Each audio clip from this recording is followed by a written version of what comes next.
بسم الله الرحمن الرحیم. الحمد لله رب العالمین و صلی الله علی سیدنا محمد و آله الطاهرین. سلام علیکم خانم ها آقایان محترم، هم نفسای دوست داشتنی و همیشگی برنامه یاد خدا الهی که خوب باشین، سلامت و تندرست باشین.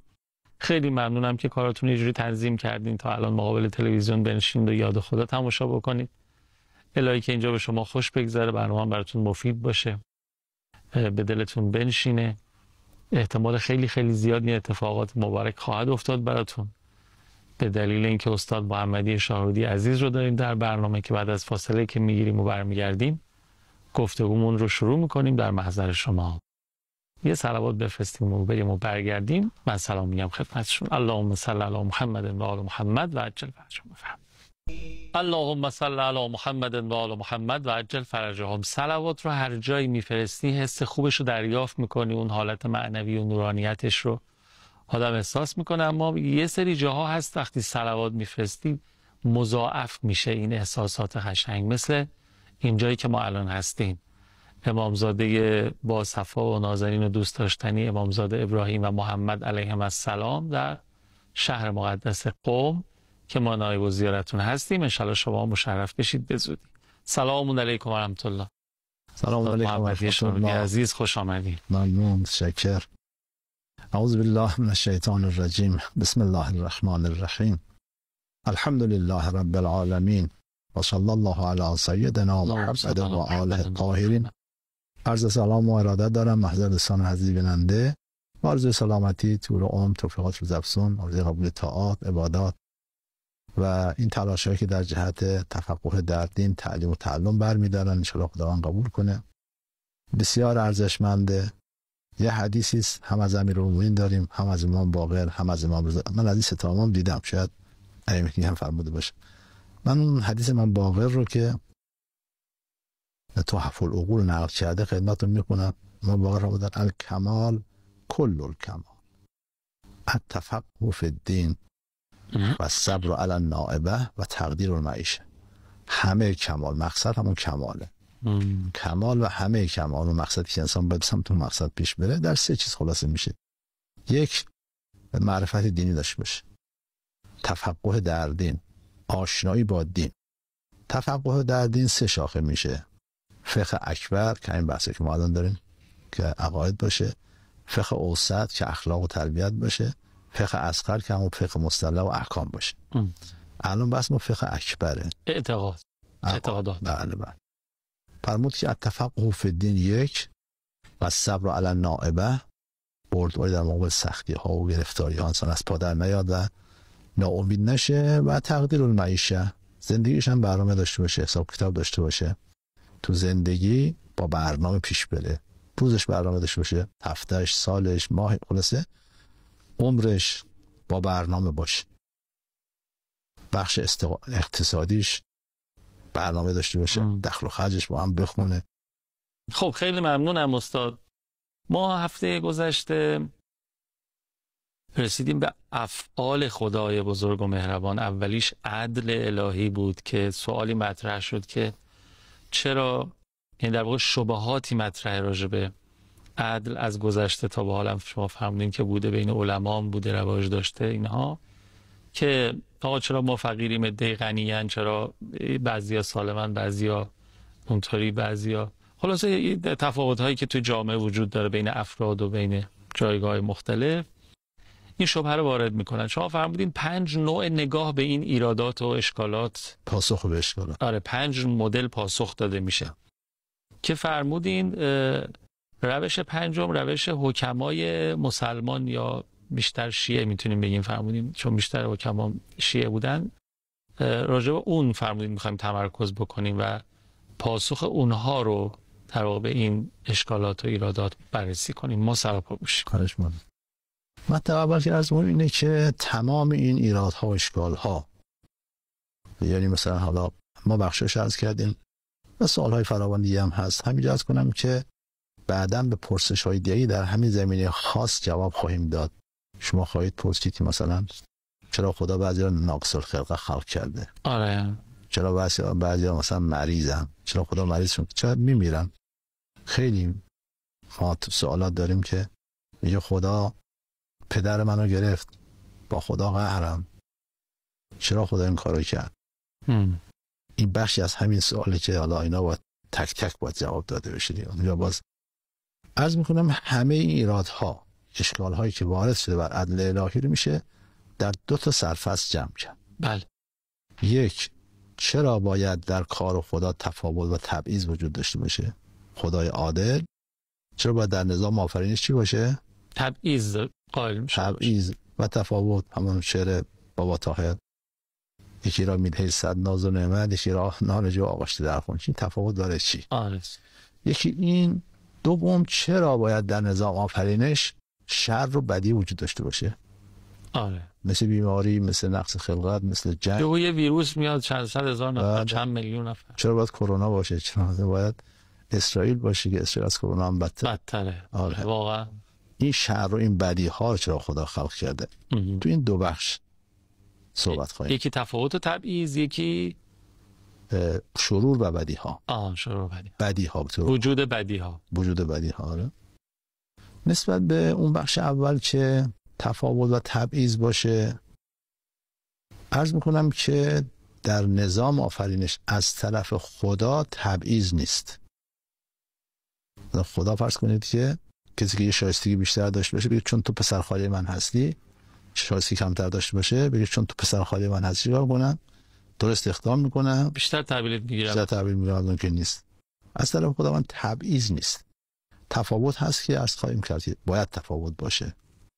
خود عدالت اقتضا میکنه تفاوت باشه.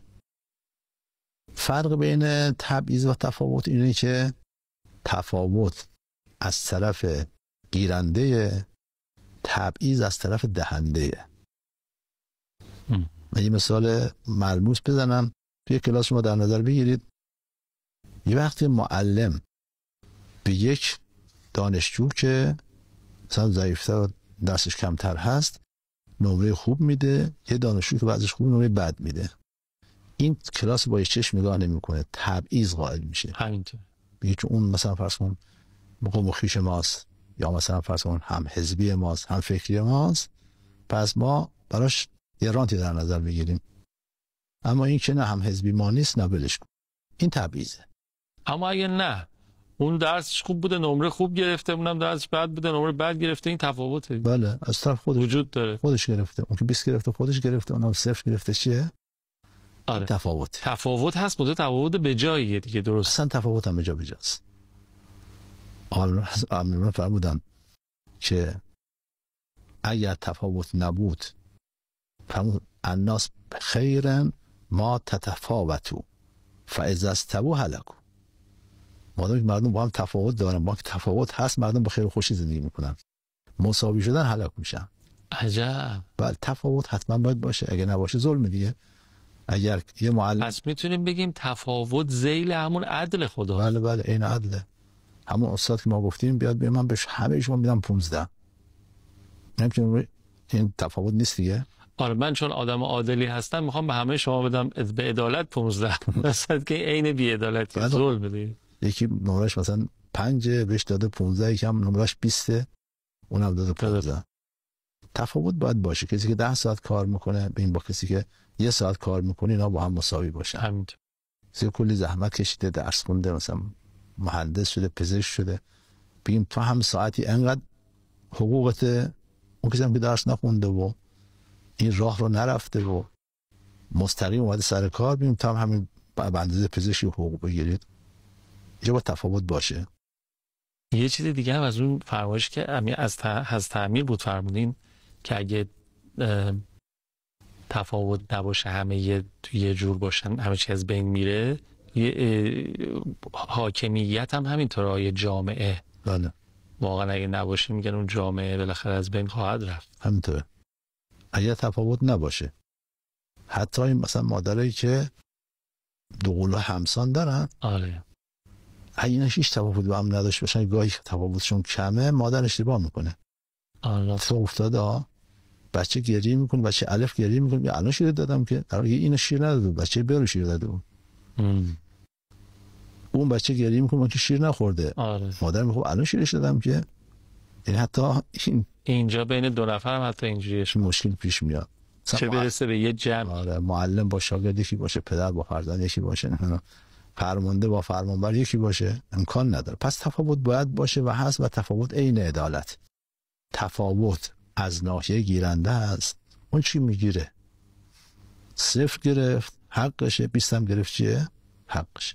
تبعیض از ناحیه دهنده، تبعیض خلاف عدالته، تماما تفاوت عین عدالته، بی تفاوتی ظلم. خب آیا تبعیض وجود داره از طرف فعل خدا؟ نخیر. خداوند به همه با چشم نگاه میکنه. حتی در مسائلی که مسائل دنیا خداوند براش کافر و مؤمن فرقی نمیکنه. کلا نمدو هؤلاء و هؤلاء و ما کان من عطاء ربک محظورا. همه رو امداد، همه رو کمک میکنیم، کافر مؤمن همه. هیچ محرومیتی از اون انعام خدا وجود نداره. ای کریمی که از خزانه غیب گبر و ترسا وظیفه خورداری. دوستان رو کجا کنی محروم که تو که با دشمنی نظر داری. از طرف خدا متعال با یک نگاه کل عالم آفریده شده. نظاماتی رو تو این عالم حاکمه که همون تفاوتی که گفتم باید باشه، چون نظام علیه، نظام سبب و مسببیه، نمیشه که علت با معلول یکی باشن. علت با معلول متفاوته و مقدم بر معلوله، قبل از معلوله.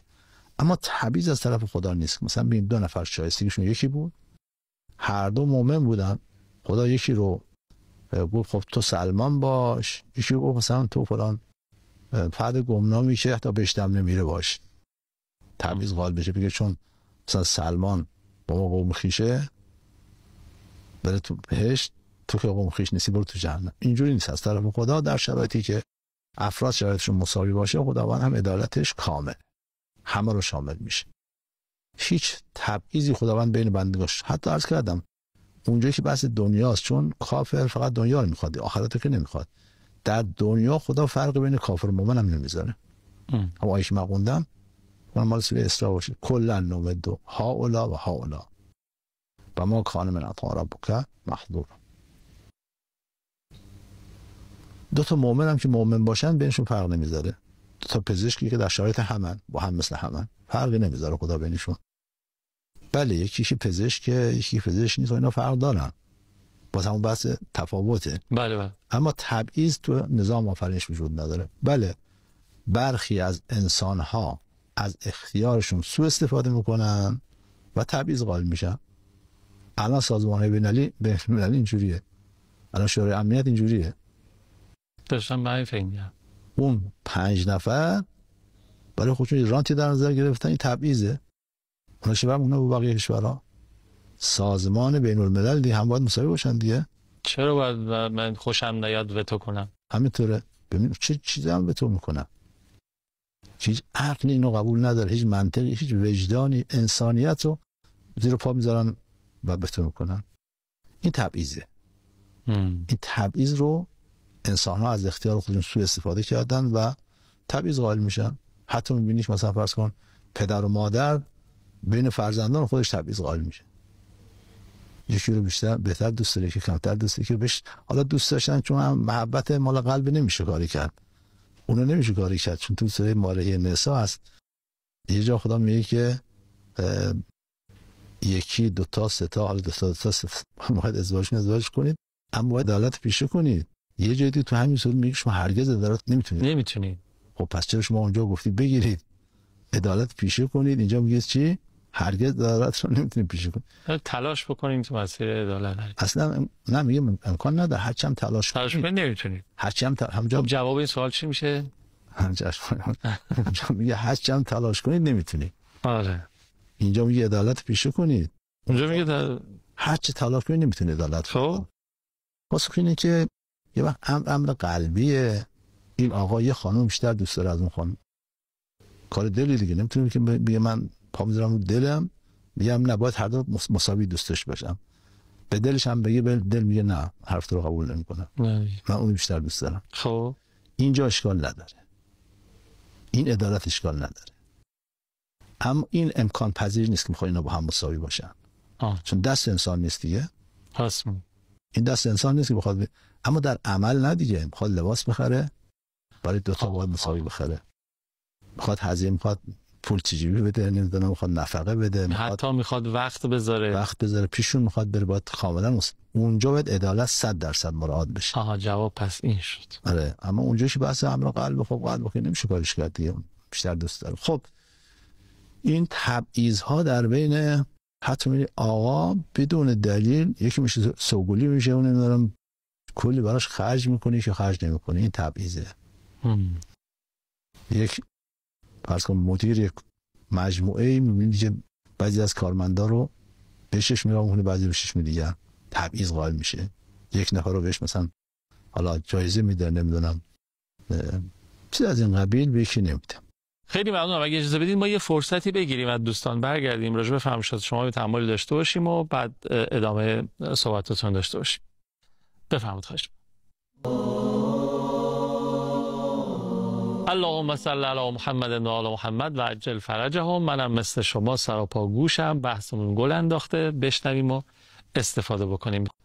بله خب این که شما فرمودید من فقط 3 تا نکتهشو گفتم، البته نکات دیگه هم هست اینجا که ما فقط از لحاظ روحی و روانی گفتیم که خانم ها اینجوری هستن که اون واقعا اینجوریش مثلا روانشناسی بپرسن. در عمل هم در خارج هم اینجوری اتفاق میفته که از لحاظ این که نسل‌ها نژادها به هم میریزه و مشکل ایجاد میکنه، که از لحاظ این که به طور طبیعی زنهای بی شوهر بیشترند از مردهای بی زن. اگه بخواد اون وقت یک زن چند تا شوهر داشته باشه این مشکل چند برابر میشه، گاهی 7-8 برابر. نکات دیگری هم هست، اینکه خب شرع دستور داده، خدای حکیم دستور داده، خدا که دستورش گفته‌ای که نیست، حتما فلسفه داره. ما همه حکمت‌ها رو فهمیدیم نخیر؟ 2 تاش من عرض کردم، حالا یکیش فرمایش امیرالمومنین علیه السلام بود، خیلی نشون داد دیگه، تو مثال قشنگ نشون داد که قضیه این هست. ولی خب حکمت‌ها خیلی بیشتر از این حرفاست که ما خبر نداریم، پشت پرده رو ما خبر نداریم. خب برگردیم به بحث خودمون که عرض کردیم که همه اشکالات و همه ایرادها رو تو 2 بخش ما خلاصه کردیم، یکی تفاوت تبعیض، یکی بدیها و شرور. دیدیم که از طرف خدا تبعیض نیست، تبعیض ها از طرف انسان ها و موجودات مثل جن و این هاست، از طرف خدا هیچ تبعیض نیست. تفاوت هست و تفاوت هم عین عدالته، باید باشه. اما راجع به شرور یا هم بدی ها که خیلی زیاد هستن، ان شاءالله تو برنامه بعد ما عرض خواهیم کرد که باز اینها رو ما در چند مرحله پاسخ شرور رو هم خواهیم داد. دوستان فراموش نکنید که ما داریم از منظر حکمای اسلامی داریم پیش میریم و بعد برمیگردیم منظر متکلمین هم عرضه تقدیم خواهیم کرد. این که بعداً عرض خواهیم کرد که آیا اصولا ما چیزی به نام بد، به نام شر در نظام آفرینش داریم؟ کار ببینیم شر رو چرا خدا خلقش کرده. مثلا بگم مثلا این شره، تا ما بگیم خودمون که شر یعنی چه، مثلا شری وجود داره. حالا فرض کنیم که شر وجود داشته باشه، آیا شر بودنش مطلقه یا نسبیه؟ نسبت به من ممکنه شر باشه، نسبت به دیگر ممکنه شر نباشه. آیا حالا فرض کنیم که شر وجود دارد، مطلق هم هست، میشه شرور رو از خیرات تفکیک کرد، میشه اینا رو جدا کرد، بگیم که خب این تابلو، این خطای کجش نمیتونه چی باید حذف بشه، پاک کنید، رنگ‌های تیرش رو بذارید کنار، خطای کج و واج هم بذارید کنار، وقت تابلو میمونه. و نکته 4 این که آیا این هایی شما شده شر، شده بدی، اینا فایده ندارن؟ فایده هاش که انشاءالله این بحثا رو در برنامه بعد خواهیم داشت انشاءالله. خیلی خیلی ممنونم استاد محمدی شارودی عزیز، دست شما در نکنه. اگر اجازه بدید بعد خداحافظی کنیم، ما مردم وقت برنامه داشت میشد، اوامر نداریم، مخلصیم، محتاجیم به دعا. ممنونم بابت همراهیتون و اینکه سوالات و نظرات و انتقادات و پیشنهادات خودتون حتما برای ما بفرستین از طریق راه‌های ارتباطی که براتون زیرنویس شده در خلال برنامه و مشارکت داشته باشین در بحث مطرح شده در برنامه یاد خودم. مراقب خودتون و خوب یادتون باشین. التماس دعا یا حق. خداحافظ.